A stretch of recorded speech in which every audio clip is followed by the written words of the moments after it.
Bonjour tout le monde, merci d'être connecté avec nous aujourd'hui pour cette deuxième entrevue du projet Je m'oriente en live propulsé par Jeunes Expo, stage d'un jour. Vous le savez tous, on avait l'idée, le projet de vous envoyer concrètement en stage d'un jour pour explorer le métier ou la profession que vous avez choisi, le métier de vos rêves, en fonction, bien sûr, de la situation actuelle entourant le COVID. On est confinés à la maison, donc c'est pas possible de réaliser les stages d'un jour.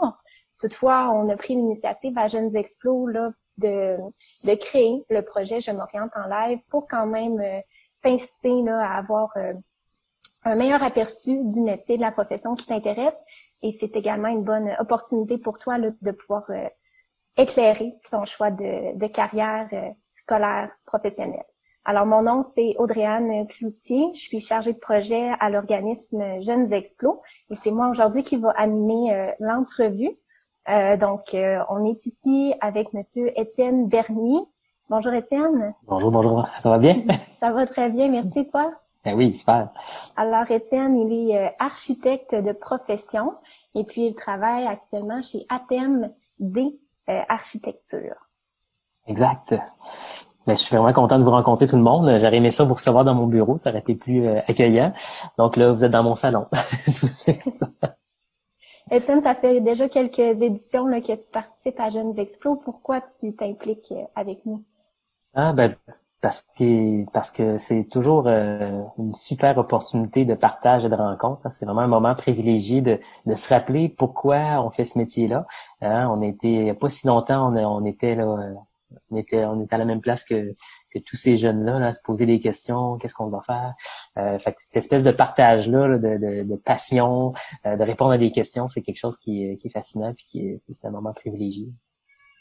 En parlant de questions, justement, tout au long de l'entrevue, si toi, à la maison, connecté, tu as des questions pour Étienne plus particulièrement, je t'invite à les mentionner dans l'onglet chat qui se situe juste en dessous de l'image du vidéo. Et puis, on va tenter de répondre à plus de questions possibles. Si toutefois, avec la courte durée du vidéo, c'est pas possible de répondre à toutes les questions, Étienne va quand même essayer d'y répondre suite à la discussion directement dans l'onglet chat. Alors, n'hésite pas à inscrire tes questions. Donc, sans plus tarder, Étienne, je te propose qu'on enchaîne avec l'entrevue. Est-ce que tu peux nous expliquer un peu quel est ton rôle exactement comme architecte d'une entreprise? Oui, tout à fait. Un architecte, essentiellement, ça produit des plans, des documents pour tous les espaces habitables possibles. Du point de vue de la profession, le métier d'architecte, c'est un métier qu'on dit généraliste, c'est-à-dire qu'on est formé pour faire autant des écoles, des hôpitaux, des restaurants, des boutiques, des maisons. Donc, c'est un milieu qui est très, très large. Puis, c'est ça. Donc, c'est quand même des études qui demandent un certain moment. Il existe plusieurs parcours possibles pour devenir architecte. Celui qui est le plus intuitif, celui que la majorité des gens font, c'est au cégep, font des sciences nature, puis après ça, ont accès au bac en architecture, puis après ça à la maîtrise.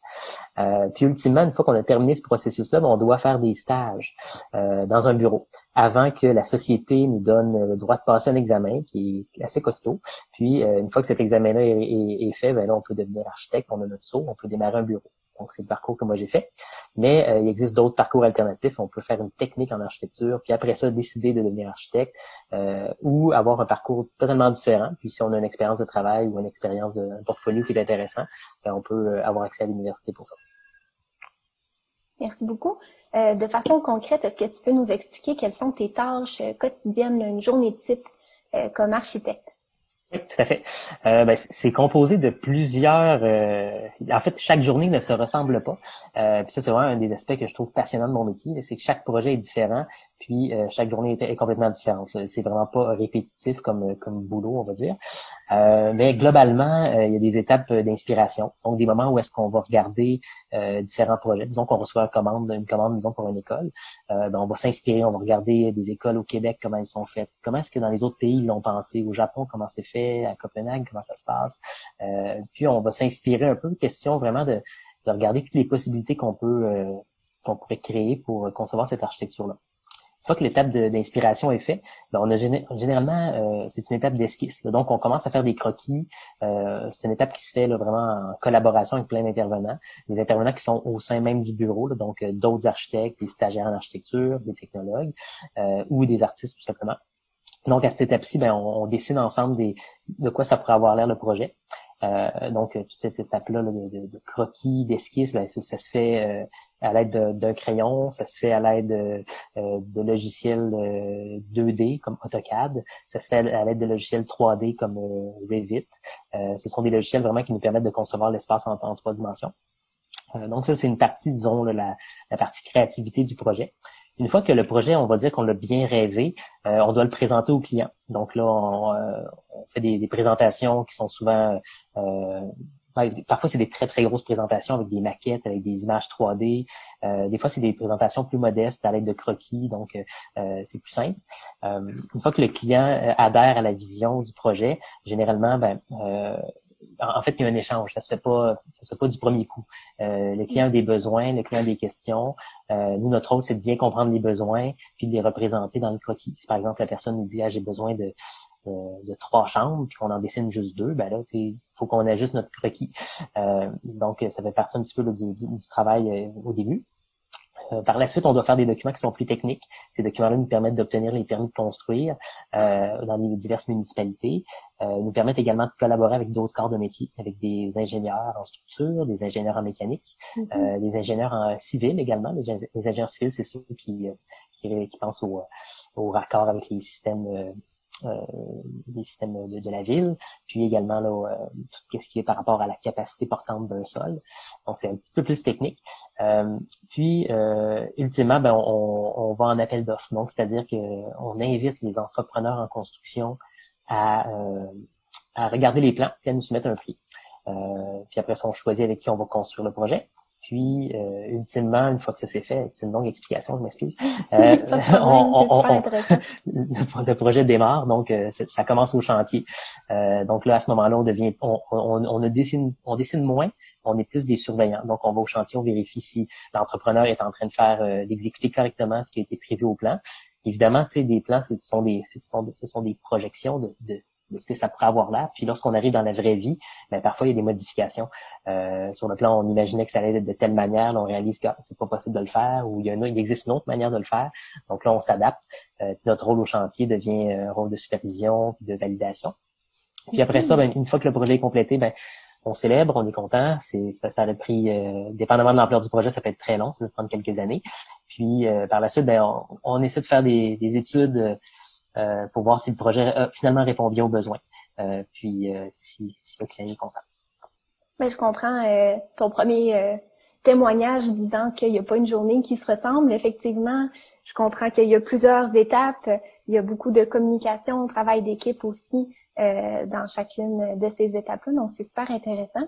Je te propose qu'on enchaîne avec une question d'un jeune ici. Il y a notamment quelqu'un qui pose la question, est-ce que c'est un métier qui est très souvent à l'ordinateur? Oui, quand même. On passe du temps sur l'ordinateur, on passe beaucoup de temps au téléphone, on passe du temps en rencontre également. Donc, ça dépend vraiment du rôle qui est joué dans le bureau. Puis ce rôle-là évolue dans le temps. Lorsqu'on débute en architecture, là, je parlais des stages quand on sort de l'école, généralement, on passe beaucoup de temps à l'ordinateur là, parce qu'on doit apprendre comment bien dessiner, on doit apprendre les conventions graphiques, on doit aussi faire des modélisations 3D, tout ça. Donc, tout ça, ça se fait à l'ordinateur.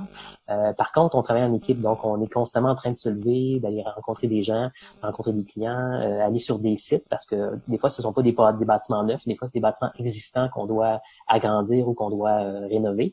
Donc, ça demande de se déplacer sur place, prendre des mesures, comprendre un peu le contexte. Donc, ça se passe à l'ordinateur, oui, mais pas 100% du temps. Je dirais peut-être, j'ai envie de dire 50% du temps, mais c'est variable. Merci beaucoup. Puis dans ta réponse également, tu as dit que parfois vous travaillez sur des projets d'architecture, sur des bâtiments déjà existants. Et il y avait Amy justement qui posait la question, est-ce que vous faites aussi la rénovation de bâtiments ou de maisons ou peu importe. Une très bonne question. Oui, assurément, on en fait beaucoup. Parce que tu sais, on est quand même dans une approche où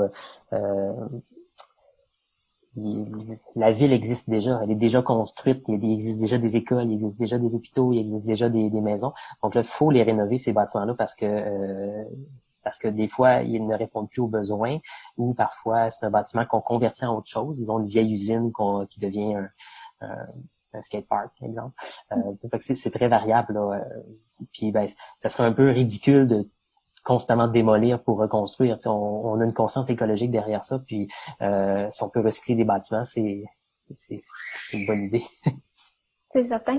Je serais curieuse de voir, puis je suis certaine aussi que les jeunes également, de voir notamment peut-être des outils que tu utilises. Est-ce que c'est possible pour toi de nous faire une présentation là, de certains logiciels qu'utilise un architecte? Absolument. Je vais partager mon écran. Donc, vous voyez l'écran, ça va? Oui. Donc, ça ici, c'est un logiciel qui s'appelle SketchUp. C'est simplement de la modélisation 3D. Donc là, c'est un projet qui débute là, vraiment dans une étape très, très préliminaire. Là. Donc, vous voyez là qu'il y a une apparence, là, il y a des zones de terrain, il y a des bâtiments existants, ici, dans ce cas-là, il y a une marina. Donc là, vous voyez, là, on est en train de réfléchir à comment est-ce qu'on pourrait agencer un projet là. Comment est-ce que ça pourrait fonctionner? Est-ce que c'est une bonne forme? Là, ce qui est pressenti, il y a des cubes, ça pourrait devenir des bureaux, ça pourrait devenir des espaces de réunion, un volume plus sombre au bas qui pourrait accueillir des fonctions commerciales, qui pourrait accueillir un parking. Donc vraiment, c'est une étape très, très préliminaire du projet. Après ça, on passe à l'étape de la réalisation des plans. Donc, c'est un autre bâtiment. Dans ce cas-ci, là, vous voyez, on a à partir du 3D qu'on aurait construit, on parvient à faire des intégrations de l'image 3D dans un contexte. Donc là, on est sur un coin de rue, on a fait un photomontage, on a dessiné le bâtiment, il a été présenté à la ville. Puis ultimement, c'est un projet en cours, donc là, ça se peut que ça change encore. Puis là-dedans, plus dans les autres pages, vous voyez là différents plans. Donc là, ça, c'est une implantation. Donc, le but de l'implantation, c'est de venir localiser le bâtiment sur son terrain, puis de comprendre les relations que le bâtiment entretient avec son environnement. Donc, on devine ici là, qu'il y a un bâtiment à côté, il y a une rue, il y a un terre-plein, il y a un arbre. Donc, tout ça, c'est des éléments qu'on doit prendre en compte dans le projet lors de sa conception pour essayer de bien l'intégrer.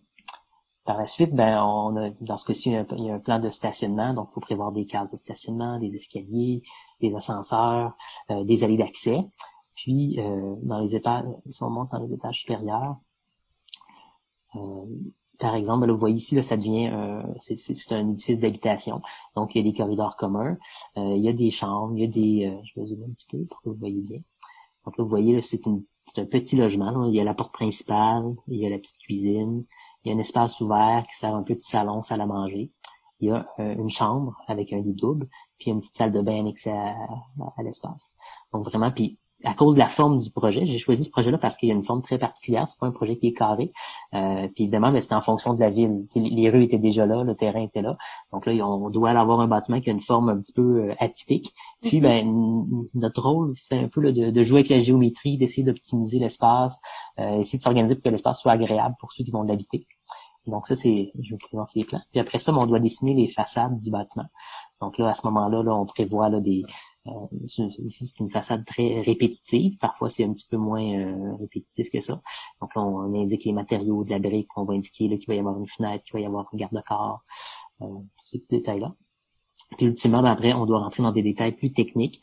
Donc là, on fait une coupe dans le bâtiment. Donc on voit là les systèmes constructifs qui se mettent en place. On comprend qu'il y a une dalle de béton, qu'il va y avoir des murs porteurs, qu'il va y avoir une pente pour que la voiture puisse accéder. On doit s'assurer que le dégagement est libre et suffisant pour que la voiture puisse passer sans se cogner. Donc ça, c'est certains outils. Puis ultimement, on rentre dans des détails vraiment plus techniques. Donc là, à cet endroit-là, là, vous voyez, là, c'est un détail en coupe dans le bâtiment. Donc là, on voit l'isolation, on voit qu'on veut faire une section en toiture verte, on voit qu'il va y avoir un système de terrasse déposé dessus. Puis, il y a différents dispositifs qui sont mis en place pour éviter que le bâtiment prenne l'eau. Donc, c'est des enjeux qu'on a lorsqu'on conçoit. C'est super intéressant. Notamment, Étienne, il y a une jeune ici qui demande, en fait, c'est Rose qui pose la question, est-ce que vous faites aussi un peu de design d'intérieur? On voit que c'est quand même très concret, là, les plans que tu nous démontres. Oui. Est-ce que ça s'apparente un peu au design d'intérieur, selon toi?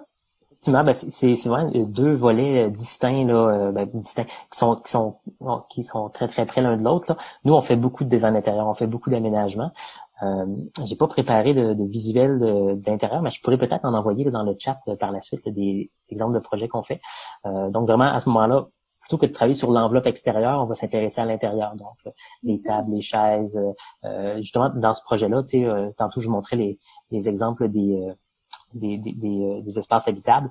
Ultimement, on fait le design intérieur de ça aussi. Donc, on va choisir la céramique, on va choisir la disposition des luminaires, on va se poser des questions sur quel type de lavabo on choisit, quel type de baignoire on prend. Donc là, on rentre dans un niveau de détail encore plus fin à ce moment-là. Parfait. On peut peut-être revenir ici. Oui, ben oui, excusez. Pas de problème. Voilà, c'est super intéressant de voir les outils que vous utilisez, puis dans les étapes aussi, là, comment ça se coïncide. On va enchaîner avec une autre question. Tantôt, tu as parlé un peu de la formation associée là, pour devenir architecte. Il y a le volet qu'on peut commencer par la technique. Il y a le volet aussi qu'on peut aller directement à l'université. C'est d'une durée de combien de temps, la formation? Ouais, c'est dépendamment du chemin qu'on prend, ça prend plus ou moins de temps. Le chemin qui dans mon cas, c'est ce que j'ai fait. J'ai fait mes études en sciences naturelles là, au Cégep. Puis après, c'est 3 ans de bac. Puis après, c'est 2 ans, ça varie. Certaines personnes le font un petit peu plus court, d'autres le font un petit peu plus, prennent un petit peu plus leur temps à la maîtrise, là, donc c'est 2 ans de maîtrise. Puis après ça, on doit faire des stages. Il y a un nombre d'heures à faire. Ça prend à peu près là, 2 ans de stage. Donc, on est dans un 3 plus 2 plus 2. Là. Ça prend à peu près 7 ans, 7-8 ans là, de devenir architecte. Là. C'est quand même un long processus. Mm-hmm. Mais ça se vit pas comme quelque chose de long. Là. C'est quelque chose qui est agréable, puis on apprend tout le temps. Là. C'est vraiment c'est un beau parcours. C'est une passion aussi, là, donc le temps passe plus rapidement, j'imagine. Ouais, on me demande aussi, question ici de Chloé, est-ce que quelqu'un qui a une technique en architecture et qui poursuit ensuite à l'université a une priorité sur les gens qui ont fait plutôt le parcours sciences nature et l'université par la suite? C'est une bonne question. Ça dépend des universités. Certaines universités sont plus favorables à prendre des technologues pour devenir architecte. Certaines universités, c'est un peu l'inverse. Ils vont favoriser là, des gens qui ont plus un bagage plus scientifique, là, on va dire, ou plus en fait un bagage qui n'a pas de technique. Puis évidemment, il y a la question de la cotère là. Donc si parfois la technique c'est peut-être c'est exigeant, donc il faut s'assurer là, d'être un bon élève là. C'est un programme qui est contingenté quand même. Effectivement, mais l'architecture également c'est quand même contingenté. C'est ça, mais c'est pas nécessairement pour avoir accès à l'université faire la technique, c'est pas nécessairement un avantage. C'est un chemin différent, mais c'est pas plus rapide puis t'as pas un avantage nécessairement pour être sélectionné. Par contre, si vous faites la technique puis que vous êtes pris à l'université, là vous allez arriver à l'école avec un avantage parce que vous allez déjà maîtriser plusieurs outils puis vous allez déjà être prêt à comprendre des détails constructifs. Donc là, moi, j'avais pas fait la technique. Puis quand j'étais en première année du bac, il y avait des gens, mes amis avaient fait des techniques certains, puis ils étaient meilleurs.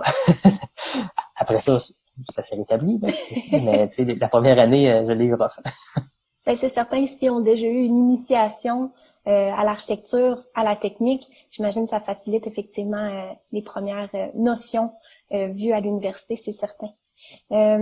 Également, on s'intéresse à savoir c'est quoi les secteurs d'activité possibles en architecture, qui sont les employeurs. Tout à fait.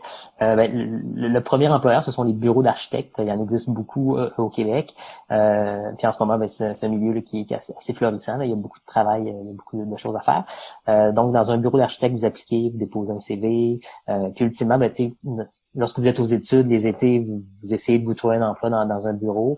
Souvent, les professeurs que vous avez travaillent dans des bureaux. Moi, j'enseigne à l'université aussi, là, au baccalauréat à la maîtrise. Donc là, souvent, les étudiants, là, on a déjà une relation qui s'installe. Donc, ça se fait quand même assez naturellement.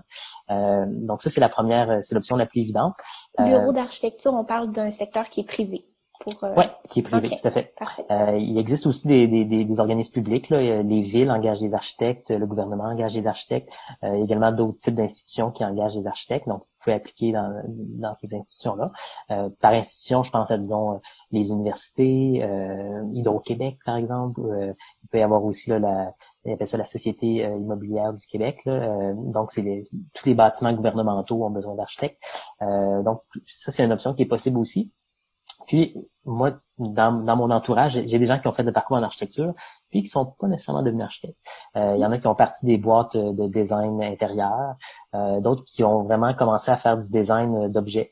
Donc, ils vont faire là, un petit peu plus proche du design industriel, là, qui vont penser à des miroirs, à des luminaires, à des choses comme ça. Donc, c'est très, très large, très, très varié, puis ça ouvre beaucoup de portes. Justement, en parlant de portes ouvertes et de possibilités d'emploi, on a une question pertinente ici de Danae qui se demande est-ce que c'est possible de travailler à l'international comme architecte? Oui, oui, absolument. Puis d'ailleurs, j'encourage tous les architectes à voyager énormément. Ça fait partie un peu du processus. Lorsqu'on est au baccalauréat, on peut prendre une année d'études à l'étranger. Moi, dans mon cas, je l'avais fait en Italie. Puis j'étais allé rejoindre ma copine qui était en France, donc j'ai travaillé en France aussi. Puis j'étais allé en Chine, travailler dans des bureaux là-bas. Donc tu sais, le voyage est essentiel pour faire un bon architecte de mon point de vue, parce que ça nous permet de voir différentes manières de faire, différentes manières de penser. Ça nous permet aussi d'ouvrir nos horizons. Puis aussi de voir différentes manières d'assembler les matériaux, différentes manières d'habiter. Puis ça, c'est quelque chose qui est très culturel, hein, le rapport culturel, puis la manière qu'on occupe les espaces. Nous, au Québec, c'est évident, on enlève nos souliers quand on rentre dans une maison, mais c'est pas comme ça partout. C'est comme ça au Japon, mais c'est pas comme ça, je sais pas moi, en Chine, par exemple. Fait que vraiment, c'est ça, ben tu sais, ça vient moduler la manière qu'on construit. Ça prend des vestibules au Québec, ça n'en prend pas ailleurs. Donc vraiment de voir ces manières de faire là qui sont différentes, ben, c'est nécessairement une source d'inspiration très importante. Inspiration, créativité, innovation, c'est clair que de voyager, ça doit être très favorable à ça. Une autre question aussi, on va en prendre une dernière, le temps passe super vite. Il y a Marc-Antoine ici qui pose la question, lors d'un projet d'envergure, un gros projet, comment se passe le travail et la communication avec les autres disciplines? Tantôt, tu parlais, il faut travailler notamment avec les ingénieurs. Si on prend le travail d'équipe entre architecte et ingénieur, comment ça se passe au point de vue de la communication? C'est une très bonne question. C'est toujours un enjeu. Hein, les gros projets, il y a beaucoup d'intervenants. Il y a les ingénieurs, mais il y a aussi les architectes paysagistes, donc ceux qui vont faire l'aménagement paysager autour. Il y a les arpenteurs, donc ceux qui positionnent les bâtiments sur les sites. Puis également tous les autres consultants. Disons qu'on fait un bâtiment qui est très écologique, ben il va y avoir des consultants qui vont nous recommander des matériaux ou des normes à suivre. Il y a des gens pour l'acoustique qui vont nous aider à comprendre si on fait une salle de théâtre ou une pièce dans laquelle il va y avoir beaucoup de bruit, comment contrôler ce son-là. C'est une science qui est vraiment distincte, mais qui est très, très proche de l'architecture. Puis il y en a énormément, il y en a plein d'autres. Donc, la manière que ça se passe, ben, c'est vraiment, je dirais que le dessin est un langage universel qui nous permet d'échanger. Donc là, l'architecte produit son esquisse, fait ses premiers plans, partage les documents dans les différentes disciplines. Les disciplines les reçoivent, font leur travail, puis nous font des recommandations. Puis là, ben, c'est là où on doit modifier nos plans. Un exemple typique, typique. Donc, on aurait un plan, puis on doit ajouter un ascenseur, puis on doit prévoir la ventilation puis de la plomberie. Donc là, moi, j'ai positionné mon ascenseur à peu près à telle place, puis j'envoie ça à l'ingénieur. Donc, l'ingénieur en structure va me dire « Ah, Étienne, tu as placé l'ascenseur à telle place. Je pense que ça serait plus intéressant que tu te déplaces juste un peu parce que ça va me permettre, moi, de passer ma colonne puis de venir placer ma poutre. » OK, parfait, pas de problème. Donc, en déplaçant l'ascenseur, par contre, là, je suis obligé d'ajuster ma fenêtre qui était pas au bon endroit. Puis en déplaçant ma fenêtre, ben là, elle arrive devant un conduit de ventilation, ce qui n'était pas prévu. Donc là, on parle avec l'ingénieur mécanique, on dit « Ah, là, à cause de l'ingénieur structure, on a déplacé l'ascenseur, puis à cause qu'on a déplacé l'ascenseur, il faut déplacer le conduit de mécanique. » Donc, cette espèce d'échange-là, cette coordination-là interprofessionnelle prend une certaine période de temps. Puis il existe des manières de faire là, qui font en sorte qu'on se réunit autour d'une même maquette commune, puis qu'on résout ces problèmes-là de manière assez rapide. Alors, une qualité pour être architecte dans ce contexte-là, où est-ce qu'il faut rester en communication avec tous les autres cadre professionnel, ça serait d'avoir une bonne ouverture, une bonne écoute. Absolument. Il y a d'autres qualités comme ça qui te viennent en tête là, quand on parle des qualités pour un architecte? Ben, une bonne écoute, de la patience, de l'ouverture, puis en même temps ça prend une forme d'entêtement, je dirais, parce que le projet, faut avoir une vision puis il faut y tenir.